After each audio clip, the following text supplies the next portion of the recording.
बहुत बहुत धन्यवाद। सभी जुड़े हुए हमारे साधर्मियों को मेरा जय जिनेन्द्र।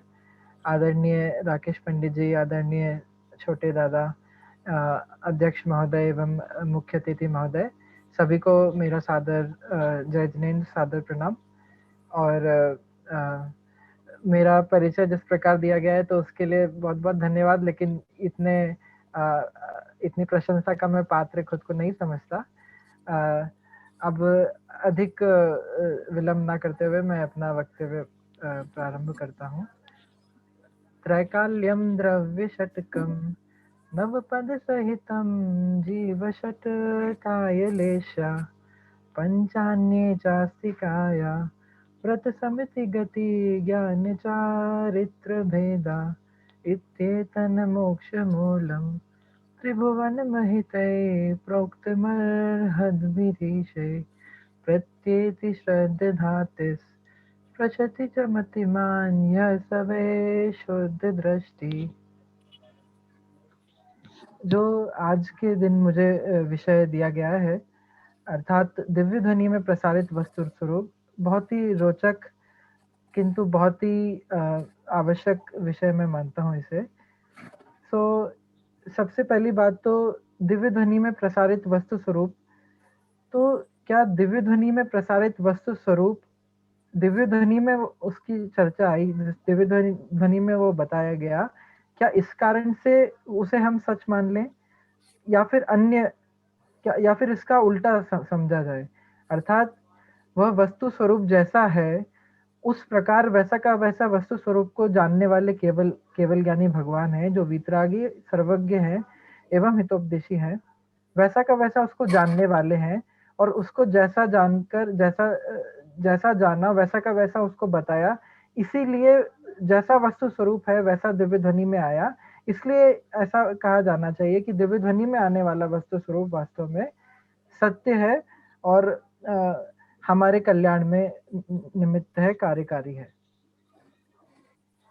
तो दिव्य ध्वनि अर्थात अभी हमारे पूर्व वक्ता जो है उन्होंने भी बताया कि दिव्य ध्वनि अर्थात उसको झेलने वाले गणधर देव, और जितना भी शब्दों में शब्द ब्रह्म जिसको बोलते हैं, जितना भी शब्दों में भगवान की वाणी आ सकती है वो द्वादशांग कहलाता है। उसको गणधर देव पूरी तरह से झेलते हैं, पूरी तरह से अपने ज्ञान में धारण करते हैं। अब द्वादशांग बहुत ही विस्तार वाला है, बहुत ही अधिक विस्तार और मतलब उसमें बहुत सारे अलग अलग ब्रांचेस हैं, हर एक अंग में अलग अलग वस्तु का कथन किया हुआ है। कई वस्तुएं प्रयोजनभूत हैं जो मोक्ष मार्ग में डायरेक्ट जिनका रिलेशन है, जिनके बिना हम मोक्ष मार्ग में आगे नहीं बढ़ सकते, और कई बातें ऐसे भी है जो मतलब दिव्य ध्वनि जो भूगोल से संबंधित बातें, कि कौन सा समुद्र कितने योजनों का है, कि असंख्यात द्वीप समुद्र किस प्रकार से रचना है सबकी। अब इसका वास्तव में डायरेक्ट मोक्ष मार्ग से संबंध नहीं है, लेकिन ये भी दिव्य ध्वनि में आता है। तो जो वस्तु स्वरूप है हमारे लिए जो कार्यकारी है, तो सबसे पहले तो वस्तु क्या है। वस्तु का सबसे संक्षिप्त यदि हम कथन करना चाहें तो द्रव्य गुण पर्यायात्मक वस्तु एवं उत्पाद व्यय द्रव्यात्मक वस्तु, ये दो बातें आती है। और इसी का तत्वार सूत्र जी में भी सूत्र है कि उत्पाद व्यय द्रव्य युक्तम सत, और सत अर्थात जो सत है वही वस्तु है वास्तव में। तो सत मतलब यदि इस शब्द पे ही जाए, सत शब्द को अपन ग्रहण करें, सत मतलब जिसका अस्तित्व है, जो है वास्तव में, और जिसका अस्तित्व है उसकी क्या क्या प्रॉपर्टीज हैं, उसके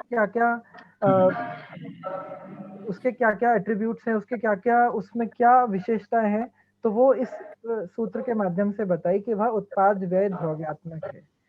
तो इसका उत्पाद व्यय द्रव्यात्मक का थोड़ा हम समझते हैं कि एक वस्तु है जिसकी हम चर्चा कर रहे हैं, वो एक ही पदार्थ है, एक ही वस्तु है, लेकिन उसमें तीन अंश हैं,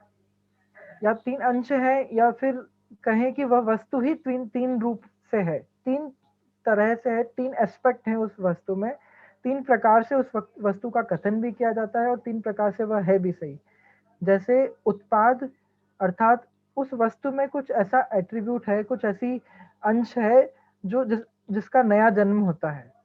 वह अर्थात ऐसा अंश भी है जिसका प्रति समय विनाश भी होता रहता है। और तीसरा है उत्पाद व्यय द्रव्य अर्थात हर समय में मतलब काल की अपेक्षा से भूत भविष्यत वर्तमान ऐसे अनादि अनंत काल तक एक अंश ऐसा भी है जो हमेशा स्थिर रहता है, जिसमें बिल्कुल परिवर्तन भी नहीं होता, ना उसका उत्पाद मतलब ना उसका प्रारंभ है और ना ही उसका अंत है। इस प्रकार से उत्पाद व्यय द्रव्य।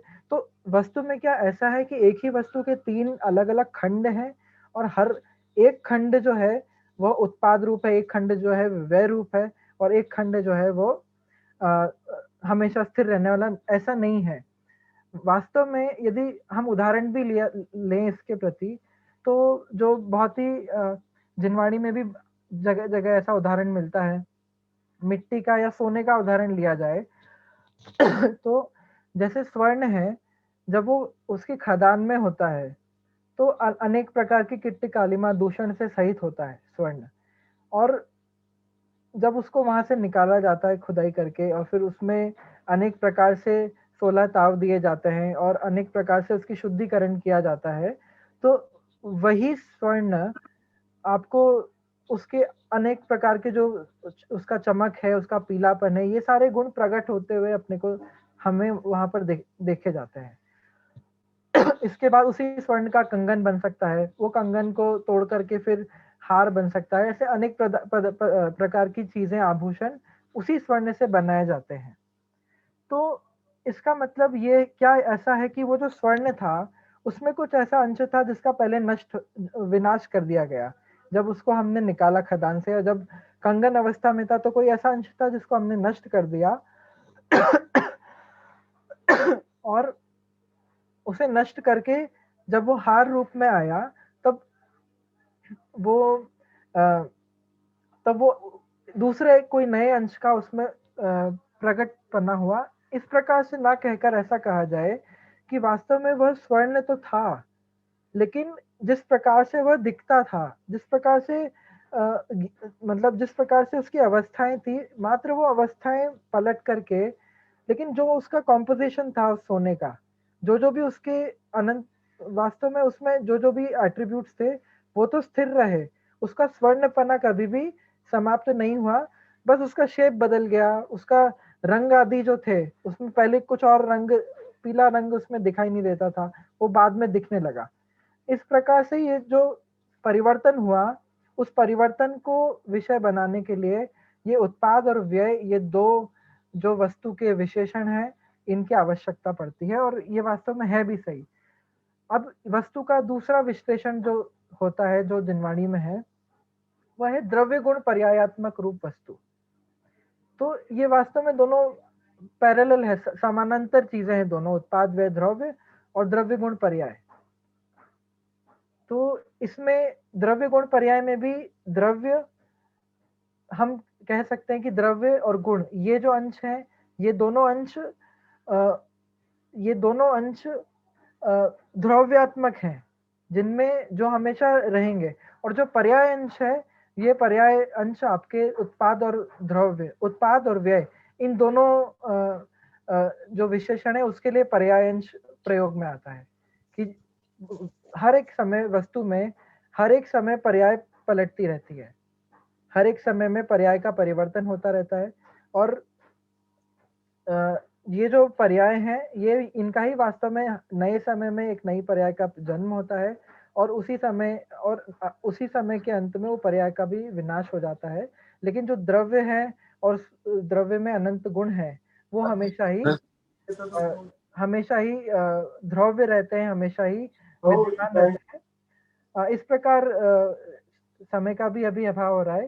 तो जो वास्तव में जिनवाणी का मूल है, जो दिव्य ध्वनि का भी मूल है वास्तव में मोक्ष मार्ग के लिए आवश्यक है, ऐसा वस्तु का स्वरूप उत्पाद व्यय द्रव्यात्मक एवं द्रव्य गुण पर्यायात्मक। इस प्रकार से हमने थोड़ा समझने का प्रयास किया। और मैं अब अपनी वाणी को यहीं विराम देता हूँ। जय जिनेन्द्र।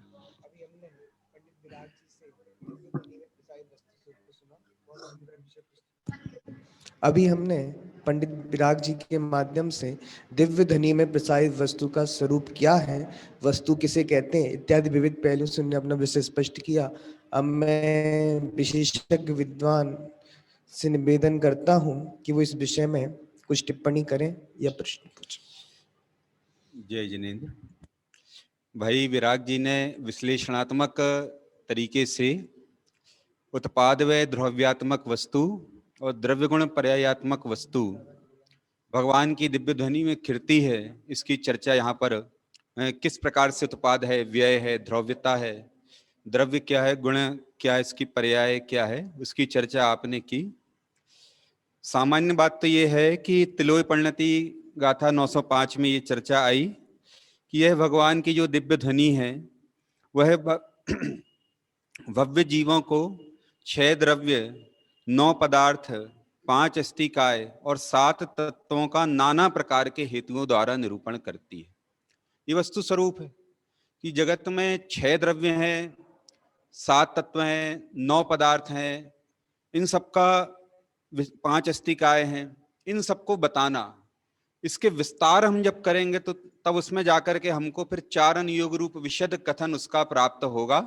और सामान्य पने तो इसका वस्तु व्यवस्था का निरूपण होता है, और उस वस्तु व्यवस्था के निरूपण में अंत में ग्रहण करने योग्य, श्रद्धान करने योग्य, अपनत्व देने योग्य भगवान आत्मा जो है उसका विशद वर्णन भगवान की देशना में करता है।